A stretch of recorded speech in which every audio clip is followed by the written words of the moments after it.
What's up, guys, and welcome back to Anime Symbol. First of all, if you like to support the channel and myself, my PayPal will be in the description. So, thank you very much. Now I'm back with a brand new episode of What If Naruto Trained for 2 billion years? Part 3, guys. Remember to get this one too. 100 like as usual. Share this to all of your friends in your social media platform. And also, guys, don't forget to go ahead and check out the brand new episodes over on the other channels. Yes, I indeed have 3 more channels which I post what if on every single day for you guys to enjoy. And don't forget to destroy that red subscribe button to become a part of the Animaking family. So without further ado or wasting more time, let's begin this now, guys.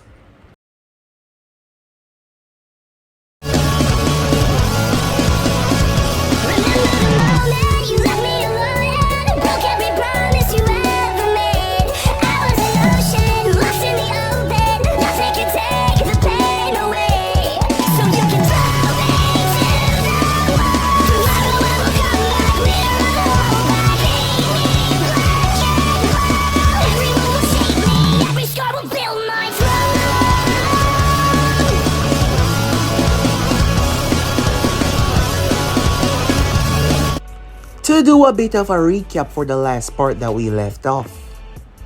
Naruto had returned back to the village. Upon returning back, Naruto had been shocked by Danzo Shamira. The things that the man had done. Danzo, truly not understanding what Naruto was, believing him to be a threat, send his people after Naruto. A kill squad. Hinata Hyuga was on that kill squad. Sakura knew that, but all of them were manipulated to an extent. Their mind was not what it once was. All of them had suffered trauma which allowed Danzo to twist them to his side. Sakura had lost her parents when the one-tailed bomb exploded within the area. That sent her into a state of depression. She had nothing left when Sasuke ran away. She had no one. And Danzo used that. Hinata was never okay after Naruto had left. He was someone that she draws strength from, even if he did not know it. As the time spiraled on, Danzo could see that the girl was special. However, her mind was weak. So he eliminated that, putting her under his control. Naruto faced off against the elite squad. Unfortunately though, he was simply too powerful. But he did not kill them though. He gazed into Hinata's mind as he saw that his absence was what changed her. Just like what he did for Sakura, Naruto cleared her mind. She was shocked, not understanding how she was accepting this so well, but that was because of Naruto. She couldn't believe it was him after all these years.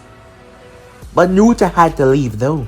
He had to go, as Danzo sent one of his most dangerous operatives. It was Gaara, the one-tailed Jinchuriki. Naruto could feel his pain and see it.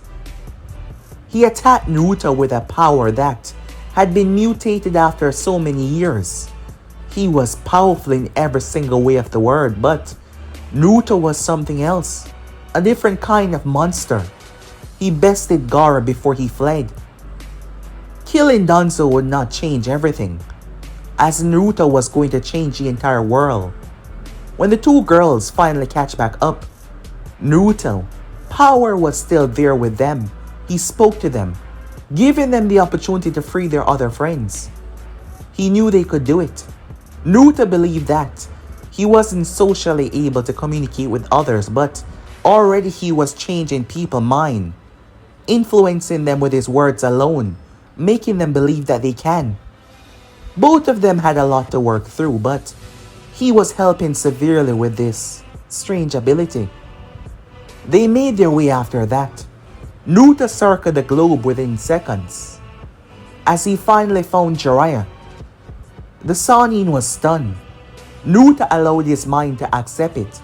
while not showing him the full time, because if he did, Jiraiya's mind would simply collapse in on itself. It wouldn't accept that weight. The Sannin hugged him, not knowing why, but he felt something. Hope. Standing around Naruto, there was this feeling of hope.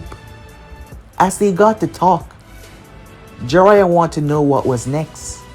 Jiraiya had tried but failed. The best he could do was save the ones that were already away. Snare the Senju, Shizune, even the little pig Tauntaun.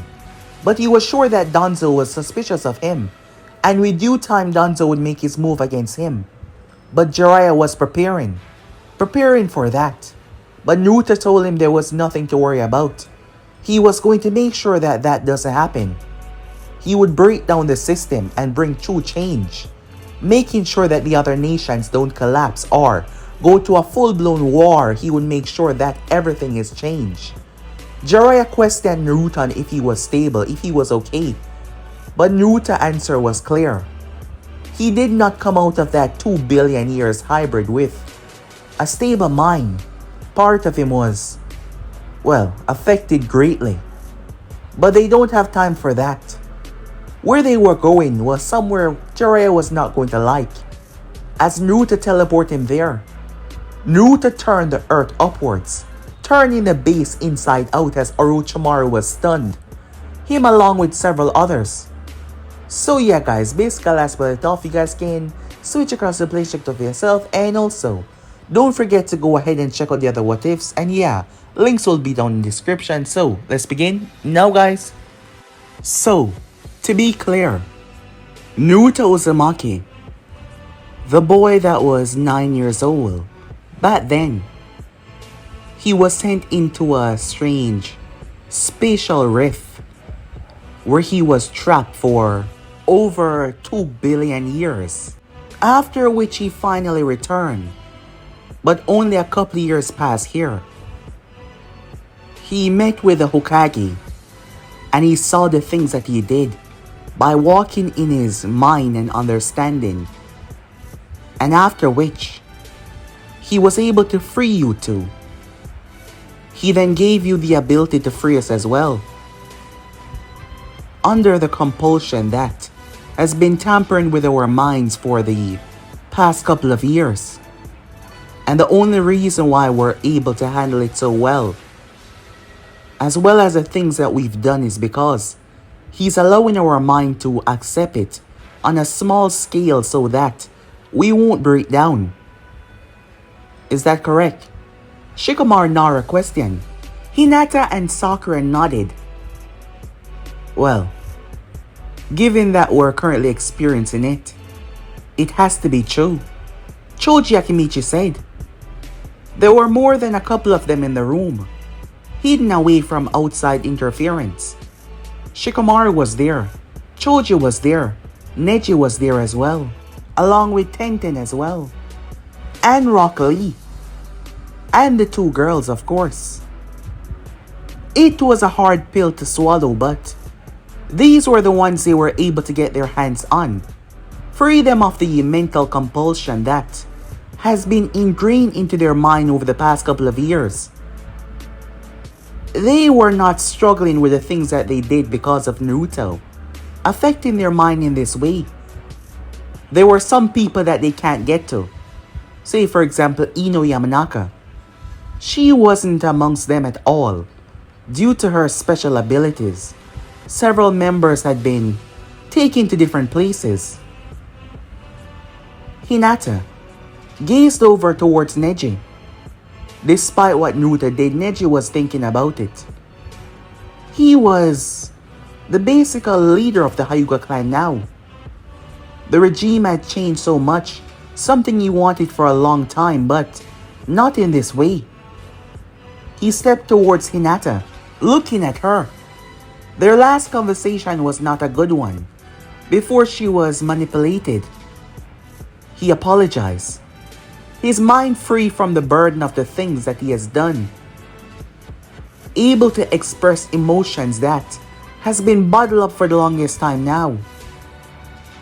You are not the only one that has been forced and changed, she said. You have nothing to apologize for. The past is the past. We simply have to accept it and go on with the future. She held her hand out. They saw the glowing symbol. Naruto Uzumaki. He made me believe in hope once again. And he gave me the opportunity to do so. She looked at them all. With this, we can free the others. Where is he now? Shikamaru questioned. He's gathering outside help. Why would he need to, if he's as powerful as you say? He says, simply killing Danzo will not fix anything. Even so, if he does kill Danzo, it will start an epidemic. Shikamaru continued after her. She looked towards him. He was always extremely smart. If Naruto were to show the other nations what he was capable of, they would simply see him as a tyrant, someone that wants to control them even further. And they won't stop fighting. People are stubborn that way, even when they're losing. Even after everything that has happened, outside forces are still plotting to attack the village, Shikamaru said. And I'm guessing that he doesn't want the world to further break apart. He's trying to unite it through its pain. That's gonna be very complex to do. But we can help by gathering our people in here, Shikamaru said. He looked towards Sakura. She also had the symbol in her hand as well. But given everything, it was difficult to get to majority of their people as well. There were several key people that would be very beneficial for them to fight back. Reclaiming Konoha wouldn't be hard with the power of Naruto on their side. Shikamaru had no doubt to not believe this. After all, there was too much staring him right in the face. Even the once energetic Rock Lee was quiet, showing just how much they've all been through, mentally and physically. However, Lee's attention was drawn. It was daytime, the perfect time for them all to meet up. Night, they had their job to do, sometime in the day, but given their fluctuation cycles, this was the best time. What's that? Lee said, as all of them moved towards the nearest entrance. What the hell? Flashback. A few minutes earlier. I must say, for once you surprised me. Jiraiya gazed over towards the one that just spoke. Orochimaru. There were some rumors going around that he was dead. The Sannin did not expect this. Naruto stood there rather casually. Despite the sound ninjas, Orochimaru gazed back at his base that had been turned inside out. How that was even possible, he wondered. Near to him was none other than his loyal number 2, Kabuto Yakuji.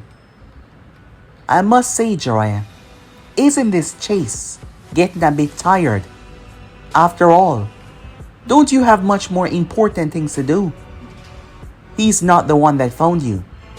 I did, Naruto said, stepping forward. And who might you be? Naruto stepped towards the Sannin. The nearby sound ninjas moved to protect their master, despite him not needing their help. Conditioned out of fear, they do as they were expected to do. Unfortunately for them though, Naruto simply walked by them. Something happened that no one could explain. He walked by them. Like, he did not disappear or teleported, he just walked by them. They did not stop either. So what the hell just happened? Orochimaru was confused. I need your help, said Naruto. The Sannin was confused about the situation but played it cool as Kabuto prepared himself, activating his chakra scalpels. Oh? And how can I help you, whoever you are? My name is Naruto Uzumaki. Uzumaki? I thought all of that clan died out, Orochimaru said, knowing full well that he had known a Uzumaki recently. That is not important, said Naruto. I searched his mind. and I saw what he was afraid of. And you were one of them. Who is that? Danzo Shimura. He's afraid of you. Not about what you can do physically, but what your actions can lead to. Because you know things that you should not know. Naruto could do basically everything that he needed Orochimaru for, but things would not play out the same way. People would not trust him, they would not give him the time of day. Then again, he could simply force them, physically or mentally. But Naruto did not want to do that. If he was going to stabilize trust, unification through proper acceptance, it was the only way. Naruto knew that Orochimaru was not a stand-up guy in the slightest either. However, sometimes even light needed dark to destroy the true depths of darkness. Naruto's philosophy was different than anyone else here. The way his mind worked, Orochimaru would serve his purpose. The Sannin, on the other hand, was freaking out. Standing next to anyone, Orochimaru could feel a general understanding of what they were capable of. Say Kabuto, Jiraiya, his subordinates, ranking their power because no one could conceal their power that much. But as Orochimaru stood in front of this individual, he was feeling nothing. The sensation was off-putting. He felt like he was talking to a ghost. No one could hide their power that well. The thought came into his head that he was simply weak, but that wasn't the case. There was something terrifying under the surface. The Sannin did not want to deal with this. He has a lot on his plate right now, after all. That is one of the main reasons why people believe that he was dead, and somehow this individual found him. Orochimaru's hand was already set. I'm afraid I will have to pass, he said. He slammed his hand on the ground immediately. The ground erupted, trapping Naruto. Earth style. Mausoleum prison, he said. Something like this was nothing to Naruto. Nothing in the slightest. Unfortunately though, that wasn't the case here. It wasn't physically that Naruto could not break it. It was a mental aspect. Naruto was about to destroy it until one of them spoke. He's trapped. But what about the other one? That word affected Naruto. He wanted to show Orochimaru that their power was not the same. That is why he allowed the Sannin to do what he did. Unfortunately though, that word, trapped, it affected Naruto gravely, mentally, physically. He seemed to lose every ounce of his power. He did not, but he seemed to dim, empty. The reason why Orochimaru could not sense Naruto, the reason why people could not understand him was because Naruto had too much control over his physical understanding. He can allow himself to exist and not exist at the same time, despite physically being there. Unfortunately though, his mind, as he had told Jiraiya, was greatly affected. Kurama shouted at him, trying to get Naruto to snap out of it. Kurama tried to leave the seal, but he could not. You see, over the years Naruto had explored different variants of chakra, wanting to understand everything that he could, trying to use this to break out of the endless void that he was trapped in. However, the space out of time was simply too powerful, even with some of the aspects that he learned. Perhaps one of the most powerful ones was void chakra, a primordial force, an understanding that most could not truly fathom. It was a metaphysical chakra nature that Naruto unlocked after mastering all 5 elements, including yin and yang as well. Naruto was able to blend the concepts in ways that truly could not be performed by anyone else because their mind and body would simply break under the stress of understanding it.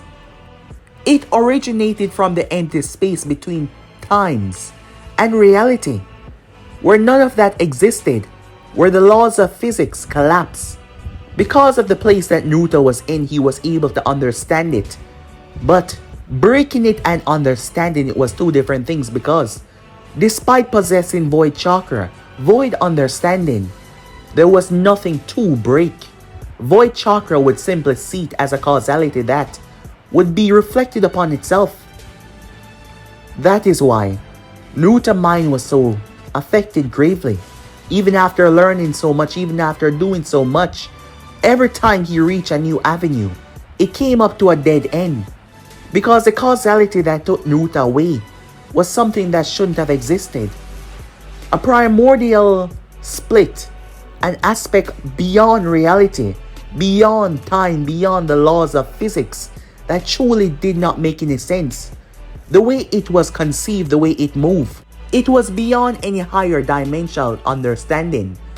It was beyond any concept that made any sense. And there was simply too much going on to actually do anything about it unless you wait until, well, it happened again. And it did take over 2 billion years. Naruto had learned this after returning back. 2 billion years had passed, yes. 2 billion years had passed for the elemental nation. Everyone that he once knew was dead. The problem was, when the rift came back, Naruto was able to stabilize it with everything that he learned. That on itself alone should be impossible, but Naruto stabilized it. His mind, through his consciousness and himself, back into a state. He was trying to go back when he was 9 years old, but the concept of the reality twisting, law dimensional accident was simply getting stronger, and it spat Naruto here. So Naruto had basically warped himself back in time. The problem was, he's been there for too long. His mind was affected. The meditation, the hibernation helped, but as you can see, a simple word triggered Naruto mentally. And this was bad. Kurama could not escape. He could not leave Naruto's body to try and stop him. Void is not chakra. It is the absence of chakra. Pure. Nothingness. Negation. An infinite potential. It devours all lesser types of chakra. Like a black hole consuming matter, it had truly no natural counter. It bent time, space, and causality when it is weaponized. The problem was, void chakra was not the only one. You also had temporal chakra as well, formed by a singularity. With the flow of time itself, he can slow, freeze, or shift localized time zones. His command alone, with a word. And then there was concept chakra. Chakra focused through the aspect of ideas, love, vengeance, truth, hope. It can override any jutsu, corrupt any bloodline, nullify any concept of changes. This was what Naruto did, placing the concept within Sakura and Hinata's mind, allowing them to handle the stress of the things that they've done.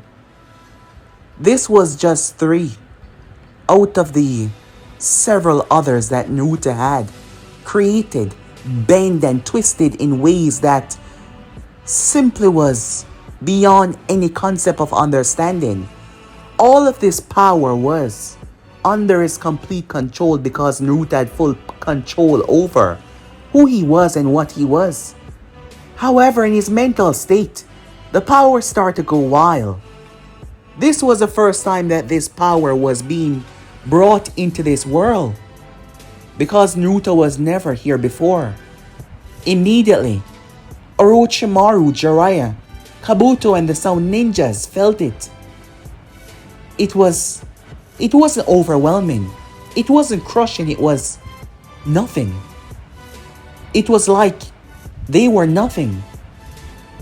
Imagine trying to see the back of your own head without glasses, without a mirror, without any special concept. Imagine trying to see through your elbow. It stopped their senses, their minds, folding on themselves. Each of them crumbled down to the ground. They were too close to Naruto. The sky started to change. The land started to die. The heavens themselves looked like they were about to fall. All notion of breeze stopped. Time started to slow down. Everything was being destroyed, nullified, erased into nothingness. Kurama, finally, was able to break through, appearing in his human form and ripping the mud hut apart. As Naruto was looking up, his eyes blank, he grabbed Naruto and raised his hand upwards. His hand surged with power. He slapped it within Naruto's chest as a surge of his own energy. It was a good thing that he was able to escape in time, otherwise, well, if this had dragged on for too long, Naruto's mental, state would have flung everything into, let's just say that nothing would have remained.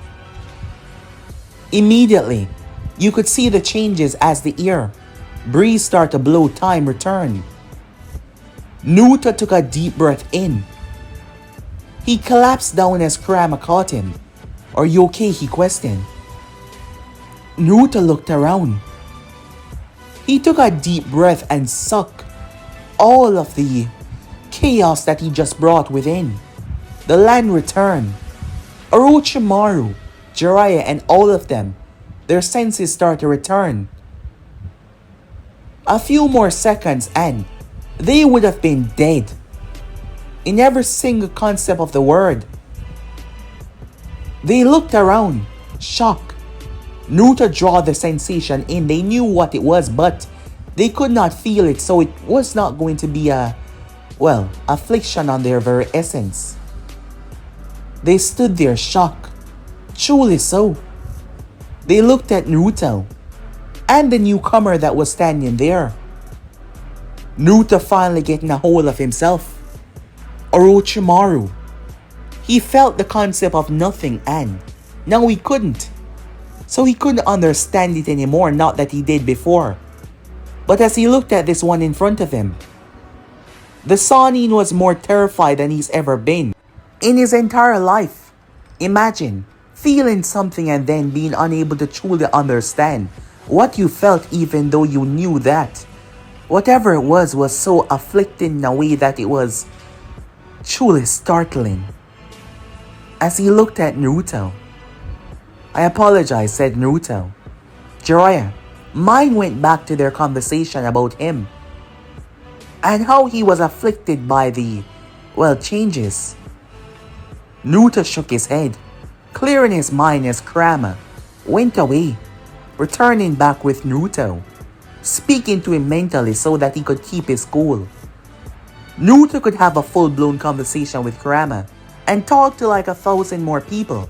His mind was more than stable enough to handle them when he was not freaking out. Mentally, that is.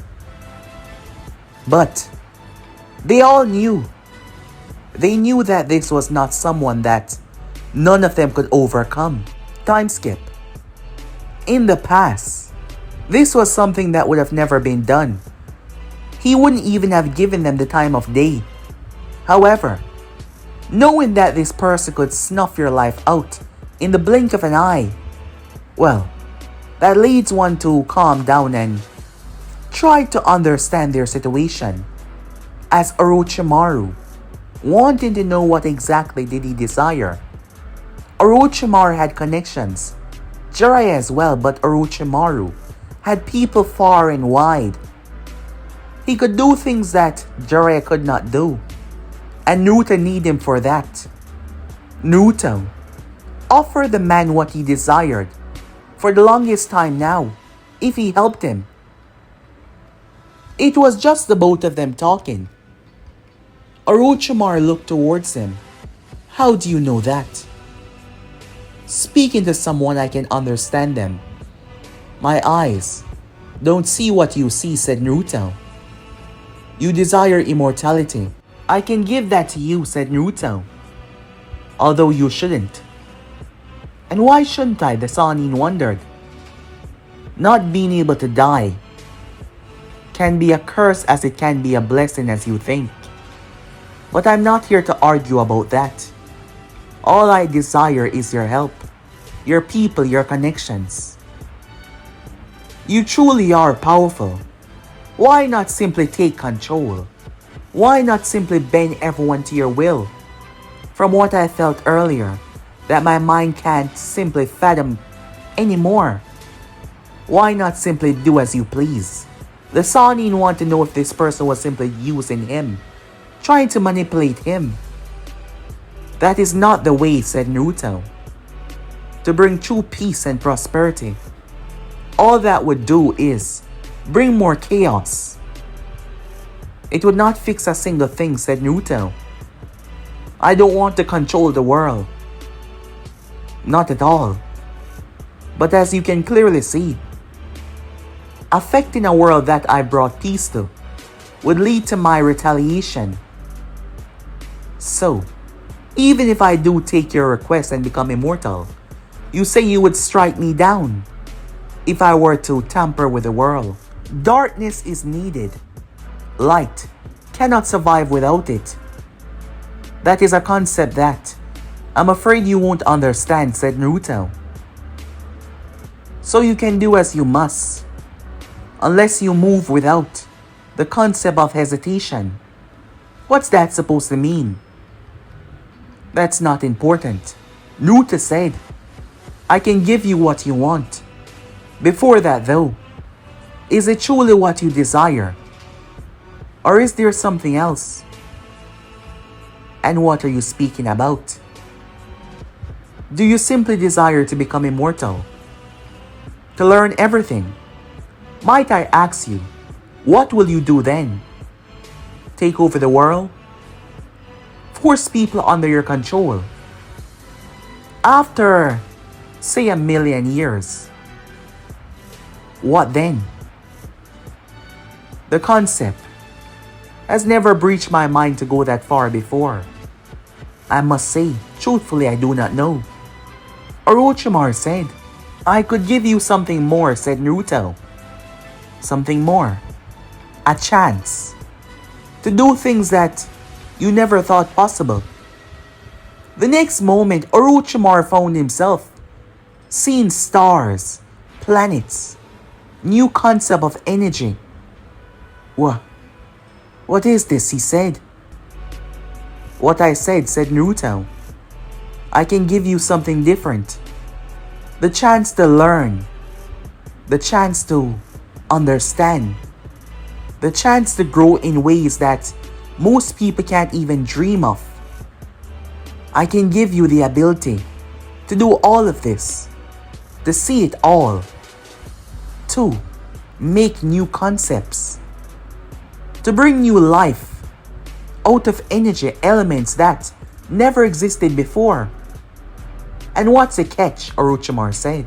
If I allow you to understand this and see this, you would be more powerful than anyone on this planet except for myself, of course. And you can use that power for some wrongdoings. Or you can help mankind and cement yourself as one of the greatest to ever walk this land. As one of the greatest to ever understand theories that most people still find hard to even fathom, said Naruto. But the choice is yours. All I need you to do is to use everything at your disposal to help me. I know that you're afraid of Danzo. That is why you haven't used anything to sink him yet. Any weakness in his armor.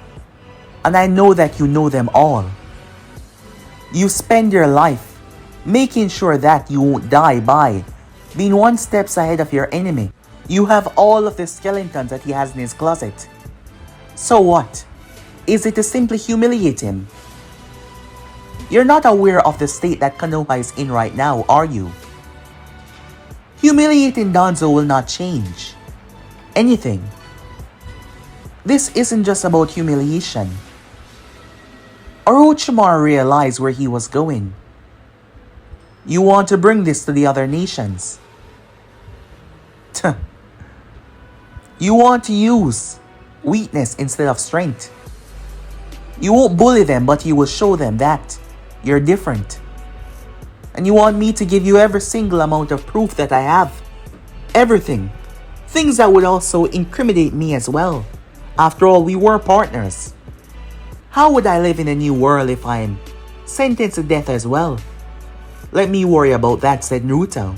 I also need something else. What's that? The location of Sasuke Uchiha. Orochimaru got angry at that. Pissed off, really. Naruto saw it. Orochimaru noticed. Stop going through my mind, he said. He tried to kill you, said Naruto. One of the reasons why you faked your death. I'm surprised you survived that.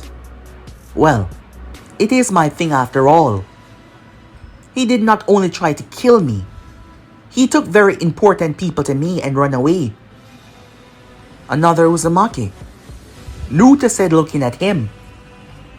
Blocking your thoughts won't help you, said Naruto. How? How are you doing this? How are you even that powerful, Orochimaru said. I trained. For a long time. You have no idea where Sasuke is. But I will find him, said Naruto. Naruto got up and extended his hand. So do we have a deal? The Sannin looked at it. He took the hand and shook it, yes. We do, he said. Not that I have a choice. I know you're plotting to do something to try and betray me, said Naruto. But as I said, the world needs a bit of darkness. So do as you must. The Sannin watched Naruto. As Naruto turned his back. No sign of distrust. No worry at all. Time skip. You should not trust him. Jiraiya said as they walked away, making their way. I don't. But he posed no threat to anyone, said Naruto. He's afraid. There is so much going on in the world right now. He was buying his time, but now he understands that I'm here. And yes, I know about the Akatsuki, said Naruto. I know that they've kidnapped tail beasts already. I saw that in his mind. He's also worried about them as well. The Rinnegan. Wait, what did you just say? The Rinnegan. The leader of the Akatsuki possessed it. A man known as Pain. He hailed from the land of rain. That is what Orochimaru believes. You are surprised. Ah, I see. You believe him to be your former student, Nagato Uzumaki. And here I thought there wasn't any more Uzumakis. Naruto said. I will accompany you there. For a reunion, said Naruto. Because if you go by yourself, you will die. I'm sure you're strong enough to protect yourself, but this foe is stronger than you. Now, let us go and find Tsunade. She will be needed, said Naruto. Tsunade was on their side, as she knew that Danzo was not the right leader for Konoha. Unfortunately though, she could not do anything about it. Jiraiya had gone out of his way to ensure that Danzo doesn't get his hands on her. Knowing her Senju blood and her medical expertise, Danzo would do whatever it takes to control her. He couldn't control Jiraiya because of his constant moving outside of the village. Jiraiya had a valid reason his spine it worked, as Danzo was trying to use laws. He would make it seem like she was a traitor to the village. He had no causality to do that to Jiraiya, not in the slightest, so there was nothing that he could do there. However, she was branded as a missing nin. She was gone for so long, and they could not find her. But Jiraiya believed that this was for the best. Naruto had found him in a really bleak state. He was just drinking his problems away. Most of what he do nowadays, but he had a purpose once again, a reason. Tsunade met Naruto. Naruto met Shizune as well. Once again, Naruto had no idea just how much His very existence affected people. His lack of social communication was actually being very beneficial here because he tell the truth. He tell what people desire even if it was harsh. As Naruto told her that she would be the next Hokage. After all, they were building back on trust. With that, they headed out once more. Naruto was surprised as they were attacked. Before that though, Naruto could sense them. Jiraiya spoke about it. Right now, all of the great villages despise Konoha because of how much power they had. They would be happy to eliminate some of that power. So it wasn't only their enemies that were hunting them, it was almost everyone. While Jiraiya was notable and powerful, killing him would mean Konoha having one less powerful member. So despite how stupid it was, some still tried. But this attack was bigger than expected. There were several of them. They had watched them entering the town. So there they was, away from the public eye. They had made their way underground, which led them to a different sector. She wouldn't be found. She moved around every now and again, but under disguise. Danzo was actively hunting for her, wanting her for various reasons, claiming that it was because they needed her medical expertise, but that was indeed a lie. Naruto was able to see that simply using his power would not bring peace at all because these people did not talk. They just came to kill. No insignia, no allegiance, keeping their identity a secret it seems. They dashed towards the two of them, hurling explosives that ripped the entire area apart, until the explosives start to return back to its smaller state and the ground returned back to normal as Naruto controlled the blast in the small area, reversing the process. They appeared behind him with the intention to strike him down as Jiraiya took on two of them. Naruto did not even move. The sword went right through him. As Naruto tossed the explosive tags to the ground, he then turned and grabbed the shinobi by his throat. Naruto launched him with a throw. Breaking through the foliage, he was knocked unconscious. They launched chains to bind Naruto's arms. One grabbed his left, one grabbed his right. They pull his arms apart as another rushed in to rip his chest open, but Naruto simply yanked them together. He grabbed their head and crushed it together, knocking them out and throwing them towards the bigger guy running towards him. The remainder dashed in with what they have. Unfortunately though, they were still no match at all. Jiraiya taking down the other two, regrouping with Naruto. Naruto revealed one of their faces, gazing down towards the unconscious shinobi. "They're from the land of lightning," said Naruto. "But not all of them." Naruto looked around. It seems like a coalition was forming. "I expected this, but it's better than I thought." "I knew that something like this would happen," said Jiraiya. "It's been a long time since they attacked. It seems like they're about to do something drastic. Then I guess we have to increase our pace," Naruto said. While that was going on, earlier, when Naruto lost his cool, when Naruto almost destroyed everything, it wasn't just the elemental nation that was affected. Beyond the stars, far, far away, Naruto's essence breached this universe for the first time, and his power was felt for the first true time within this reality. And the moment that happened, well, more powerful beings also felt it as well. Let's just say that they were shocked. It is not often that a power like this is sensed. Not at all, so yes, it was indeed surprising. Unfortunately though, the ones that sensed it were no good people, nor were they normal, not in the slightest. Eyes that was supposed to be only for the elemental nation, Byakugan eyes open up. A power reaching across space itself. Well, isn't that surprising? But guys, be and subscribe right here. If you want to see next part, you already know what to do. Like, subscribe, comment down below, and turn on that bell notification stay posted. But I'm out for now. See you guys soon. Peace.